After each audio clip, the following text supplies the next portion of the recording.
New York City's racetrack, and another Friday in the Big Apple as we set our sights from the starting gate on this latest edition of Aqueduct Insider. And what a difference a day makes. Bright and sunny outside, little blustery, bright and sunny in our second floor clubhouse studios. A smiling Richard Migliore alongside a smiling co-host and Jason Blewitt, moving right along, Mig. Third Friday of the meet, and we've got Holiday Fest on the horizon. Yeah, just around the corner next week. We start the holiday weekend in a big way, the Fall Highway on Thanksgiving Day, and then, of course, the Cigar Mile on Saturday. I love the feeling that you get after a horrible day yesterday. Rain overnight. It was just overcast.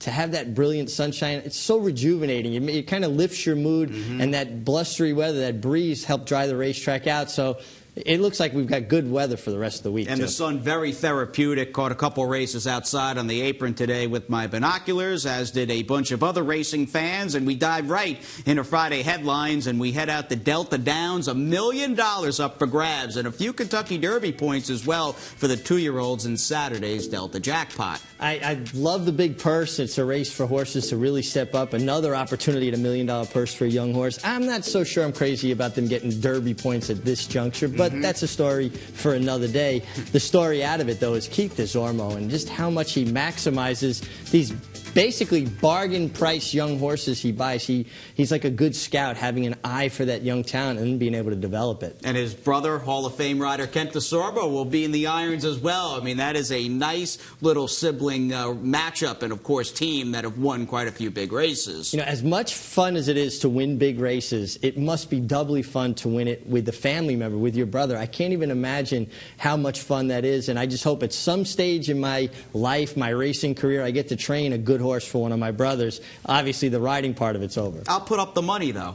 You train, I'll claim, and that's it, man. We'll have Sound a good? good time. Yeah, well, I promise we'll have a blast. All right, sounds good. Now, speaking of having a blast and getting it done and winning races, well, we've come to expect nothing less from perennial Eclipse Award-winning trainer Todd Pletcher. And as is the tradition of having the Fall Highway on Thanksgiving and basically the Cigar Mile on the last Saturday in November, it's tradition that Todd has a major hand in just about every stakes we run. Well, if there's a big race to be run or a big racing card to be run, Todd Pletcher is going to be heavily involved, and it doesn't matter if it's over in Dubai or right here in his own backyard. But we had him on a quiet Friday here in Queens. In fact, he caught up with the MIG, and here's what went down. Todd, you've got a few horses nominated for the Cigar Mile, most notably Mishawish, who's never run on the dirt. Is he trained in a fashion that obviously leads you to give it a try? He really has. He trained exceptionally well in the dirt all winter, and you know, he was on such a good run at Gulfstream on the turf, and we had the Grade 1 opportunity there that we decided to stick to the turf. And then he went to Dubai and ran a good third to Solos, probably one of the best horses in Europe. So it just by circumstance we were never able to try him on the dirt, but being a Medaglia d'Oro out of a Thunder Gulch mare, it's been something we've been wanting to do for a while, and kind of came down to after the turf mile, and he ran well in there. The timing seems to be good. And who's going to ride him in the Cigar Mile? Javier will ride him in there. You also have Race Day nominated. He ran really big, and I thought overcame trouble. First time that he really had to encounter that kind of trip in Kentucky. Will he run there, or I know you were talking about maybe the Clark? Yeah, we're actually undecided at the moment. The Clark is a possibility, and he's run very well at 1 1/8, but he also had a good allowance win around a one-turn mile at Gulfstream, and so we're trying to figure it out. You've had so much success in this race. Actually had 5 horses cross the wire first, although officially you have 4 Cigar Mile wins. Is there one that stands out above the others? You know, they were all fun. I would say Left Banks was you know, it was a great race for him, and you know, he was really brilliant at 1 mile, and I think it really showcased you know, how good he was when he won it. But maybe one of my favorites was Lion Tamer, because he was just such an honest horse, and you know, a bit of an overachiever. And when Mr. Tabor bought him, I told him I thought he was a Grade 1 caliber horse, and that was kind of his breakthrough Grade 1 win, so it was rewarding that that came to fruition. Well, good luck looking to get the official 5th one. Thank you.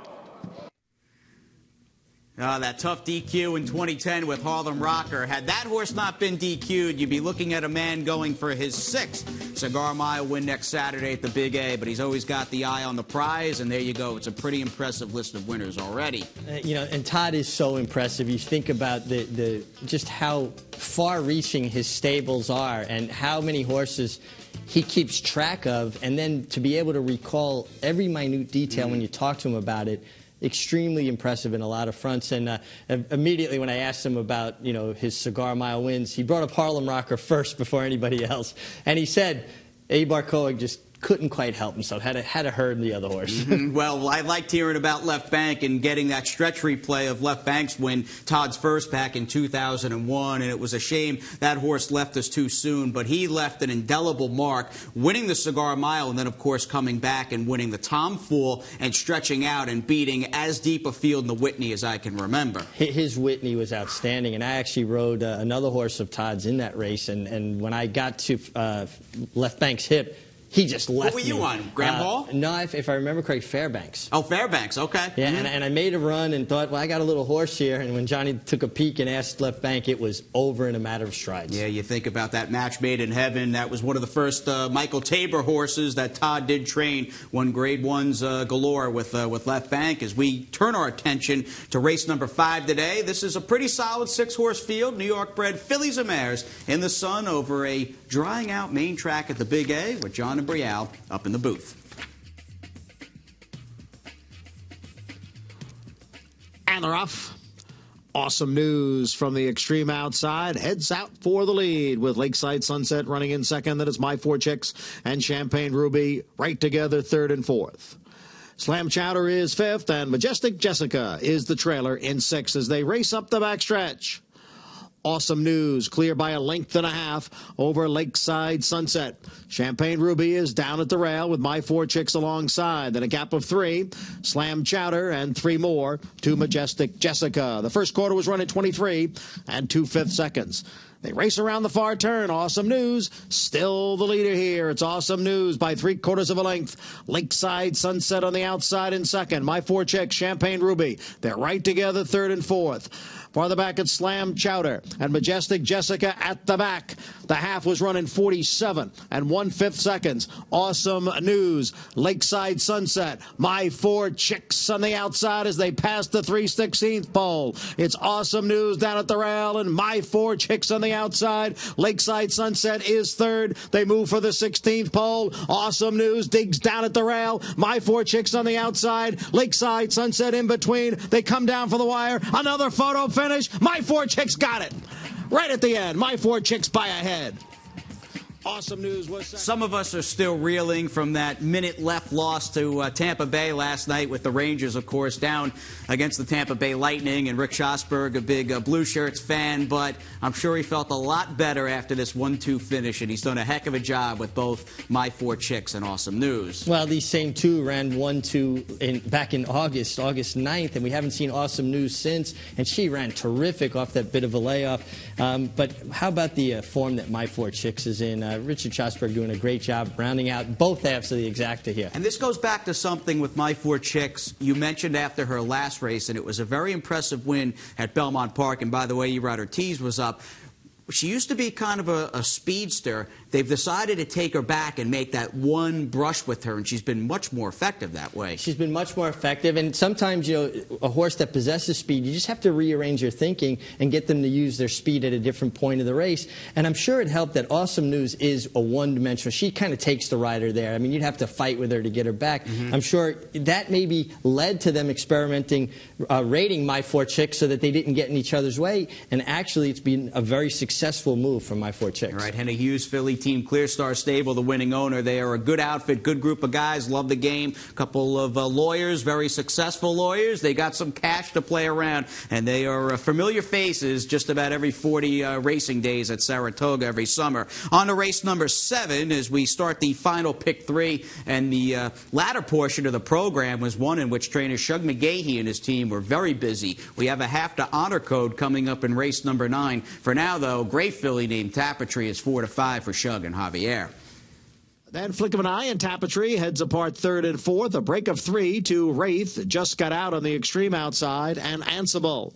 The field heads up the backstretch.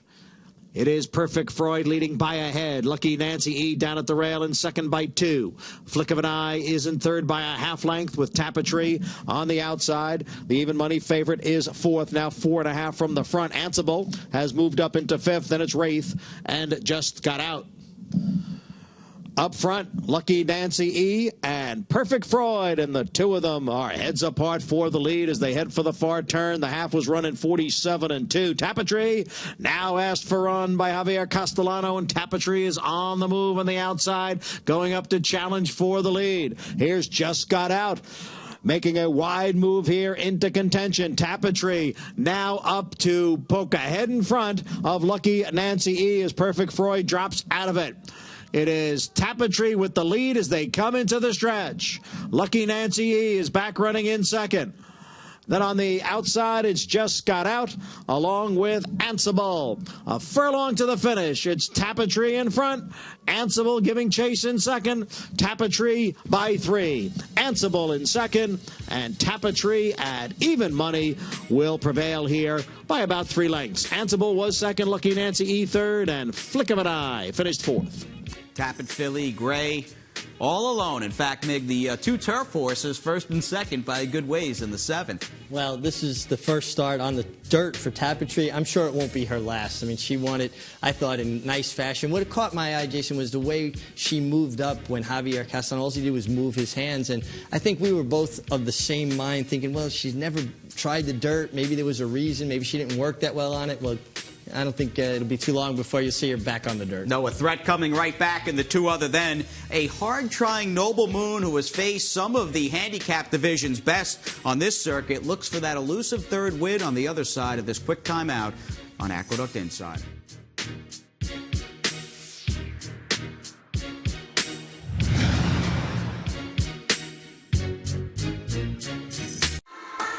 Now you can enjoy your favorite pro and fantasy football teams while playing the races in style as Longshots welcomes back NFL Sunday Ticket. With over 400 HD TVs, 270 individual carols, a full-service sports bar and food menu, Longshots is the place to catch all the great racing and football action. So come on out, bring your friends, bring your league to Longshots, located on the 2nd floor at Aqueduct.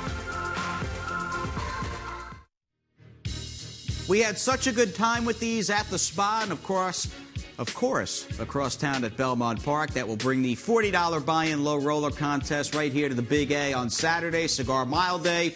We'll wrap up the Grade 1 action. We'll have the low roller contest for you, and that will be a day Aqueduct, hands down, Richard Migliore, will be buzzing.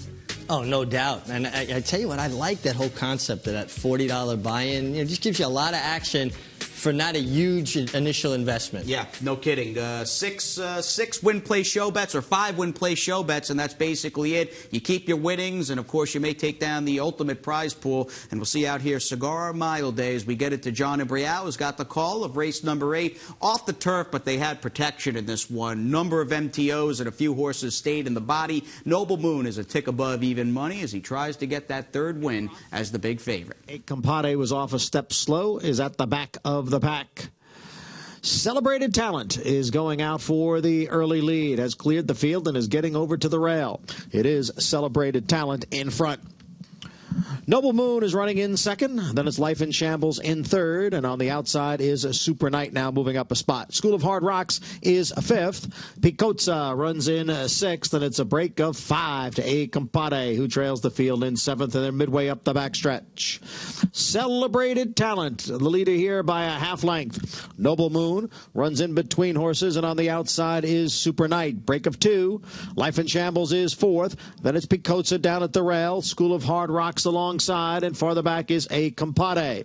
The quarter went in 23 and 4, and the half mile in 47 seconds. Celebrated Talent in front here by a long neck. Noble Moon, Super Knight. Those two are heads apart, second and third. Life in Shambles is fourth, 3 lengths from the front. Then farther back, it's Picozza, School of Hard Rocks, and then A Compare. And now there's a quarter of a mile to the finish. And here is Super Knight up now to take over the lead from Celebrated Talent. Life in Shambles driving into second now. Farther back, it's Picozza. There's less than an eighth of a mile to the finish. It's Super Knight in front. Picozza is gaining ground down at the rail. Life in Shambles on the outside. Super Knight in front. And Super Knight wins it. Life in Shambles was second. Then Picozza. And the pace-setting Celebrated Talent was fourth. Super Knight off a pricey $50,000 claim for Carl Lizzo Racing Stables, and Rudy Rodriguez tracked outside and put this field to rest with Javier Castellano up. You know, it's such an advantage, the outside post positions in the one-turn miles out of that chute. They get to gallop into the race. This horse was awfully good, but he got to sit the absolute perfect trip, and you could see when Life in Shambles went to make his run, he had plenty left. A big answer. Noble Moon, no good today. Just flat. You knew going in the second turn, he just wasn't there. Oh, the rider just said it was Jose Lascano pecking on him basically from the 5.5 pole, 5 furlong pole. We hope he's okay. Hope he comes out of the race all right, but not the same Noble Moon that we've seen in the past. Let's move on to race number 9 and a case, Mig, of the fastest 2-year-old in all of the world. Rally Cry, the Hot Uncle Mo firster, sent off at 1-5 for Todd Pletcher and Javier Castellano as we set it back up to Johnny I. And they're off. Zoot Suit from the extreme outside. Sprints out for the early lead. Luna De Loca down at the rail. In between horses is Rally Cry, and on the outside it's Cave Johnson. Then a break of 4. Back to Hard Hitter in 5th. Another 3 to Bunyan in 6th. And at the back is Morse Code in 7th. Zoot Suit on the outside and Luna De Loco down at the rail. And the two of them are right together with the big favorite, Rally Cry, just in behind in 3rd. The quarter one in 22 and 4. Zoot Suit on the outside, Luna De Loco at the rail. The two of them heads apart for the lead with Rally Cry now moving up on the outside. Then it's Hard Hitter and Cave Johnson at the back, Morse Code and Bunyan. They come into the stretch, and here is Rally Cry up now to grab the lead as Luna De Loco battles on down at the rail. Luna De Loco coming back again on Rally Cry. Luna De Loco has regained the lead. Rally Cry in second. It is Luna De Loco who gutted it out here and gets the win over the big favorite. It's going to be close for second between Rally Cry and the late charging Morse Code.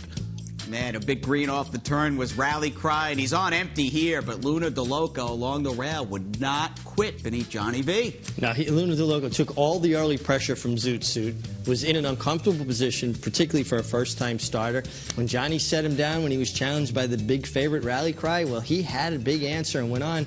And Rally Cry just kind of flattened out the last 16th of a mile and was picked off by Morse Code, who, with his pedigree, I mean, you got to think this is a horse for the future. The way he finished, kind of walked out of the gate and really ran on well. Just like Otter Code. I mean, slow early, flew home late, and for Shug, and a first-time starter for Shug, with that pedigree, you would think Morse Code, A, will be a short price next time out, and B, will probably win that next start at a short price. Well, you'd have to think so. Now, he got into the race a little bit quicker than Honor Code was getting into his races as a young horse, in spite of that slow start. But he made that elongated rally, you know, and you would have to think he might have flattened out at some point, but he kept coming. Morse Code, a horse I'm excited to keep an eye on. And the winner, of course, by Malibu Moon, bred by Brad Kelly's Calumet farm. First horse I've seen with Calumet, or at least Brad Kelly, teaming up with trainer Steve Asmussen. And Johnny V, your winning rider, as we check out everything else that happened on this third Friday of the fall meet amid the sunny skies in South Ozone Park. 1, 2, 3, 4, and 6. Third, Alto Bell, now with a 6-length lead. Then Verve's Tale, followed by Tizcara, Heavenly Lucky, and Pure Harmony. Alto Bell turning this into an absolute romp. Alto Bell's in front by better than a dozen lengths, and she breaks her maiden in a big way here. Alto Bell by the length of the stretch. Verve's Tale was second. Then Tizcara and Heavenly Lucky. inside as the field comes into the stretch. 3/4 in 1:12 drifting out there is Sir Macho. Seemed to bother Forest Boy. Sir Macho holding on to the lead. Then Forest Boy followed by Liberty First, Power Crazed, and Recanted. Sir Macho gets clear. Sir Macho by 3 as they come on to the finish, and Sir Macho will be the first under the wire. Forest Boy held on to second over Liberty First. Power Crazed was fourth. Widest of all as the field comes into the stretch. It is Mags Amelia, Teresa's Candy Rose looking to split horses. La Inesperada is all out on the outside. The three of them across the track as they pass the 8th pole. La Inesperada and Teresa's Candy Rose. Now it's between those two. Teresa's Candy Rose on the inside. La Inesperada on the outside. The two of them right down to the wire together. It looked like Teresa's Candy Rose won it by a nose. It'll be a photo with the 14, La Inesperada. He carries Fort Reef 23-2 for the quarter. The half in 48 seconds carries Fort Reef on the outside of Text Me. Up with the Sun is third. On the outside is Guyana Cat. Then Nobody Move. As they come down for the 16th pole, it's Text Me on the inside and carries Fort Reef on the outside. Nothing between them as they come down for the wire. It's Text Me by a nostril. Carries Fort Reef was second. Up with the Sun finished third. Outside, it's a Marriage Fever coming on along with Distorted Dream, who's in tight there. And now there's an 1/8 of a mile to the finish. Room on the inside for Read the Prospectus, and he comes on through to take over. Read the Prospectus, drawing away. Found room on the inside, and Erod Ortiz Jr. guides Read the Prospectus to victory. Looked like St. Finian got second over Distorted Dream.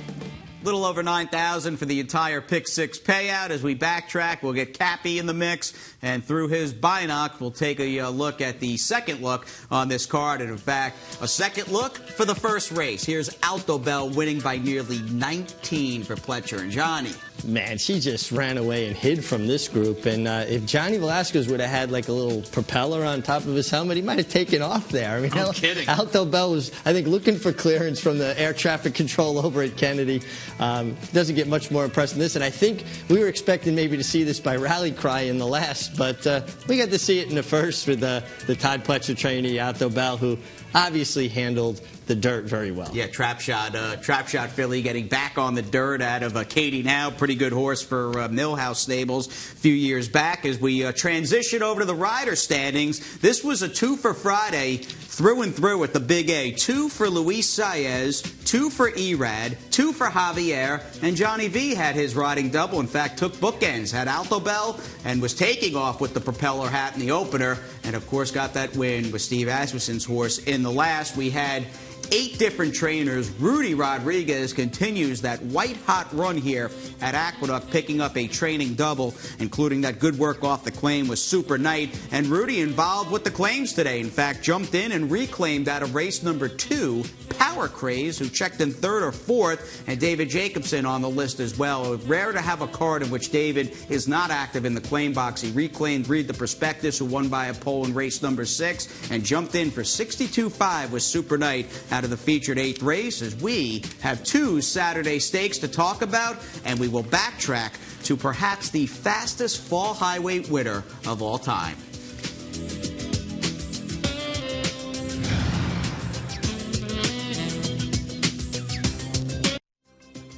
Race 6, $200K the minimum in that Saturday late pick 4. Couple stakes on the card as well. 12:20 will be that first race post at Aqueduct, and we will talk about a high quality race in just a second. Race number 7, in fact, features a stakes quality group that is headlined by My Loot, who ran okay behind Ma True Breeders' Cup Saturday. Yeah, came running. The 7/8s maybe ran out of track a little bit, and gets a mile, gets the outside post. Obviously, Todd Pletcher needs no introduction.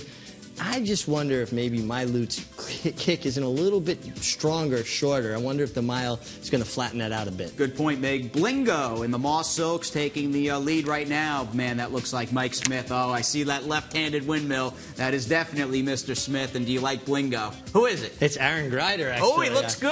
Yeah, Look at that. Aaron looking good. That's a compliment. San Antonio. No doubt, no doubt. And Aaron's aboard tomorrow for John Sheriffs. This horse probably needed his comeback start on the turf, and I got to think he's going to run pretty good this one-turn mile. And a real gritty New York bred in big business who's won a lot of races here at Aqueduct over the last 2 winters. Well, and he's 4 for 6 on the main track. And you know I like horses that have had success over this main track. So big business, he needs to find his best game. But if he does find his best game on a track he prefers, he could have a big say in this outcome. All right, let's move on to race number 8. I'll tell you, man, Aaron Greider, neat and strong, that left-handed whip. If I owned horses, and we're going to claim some, he'd be riding first call for me. Reload for Shug off a solid Friday here at Aqueduct for Shug. Do you like Reload, Meg?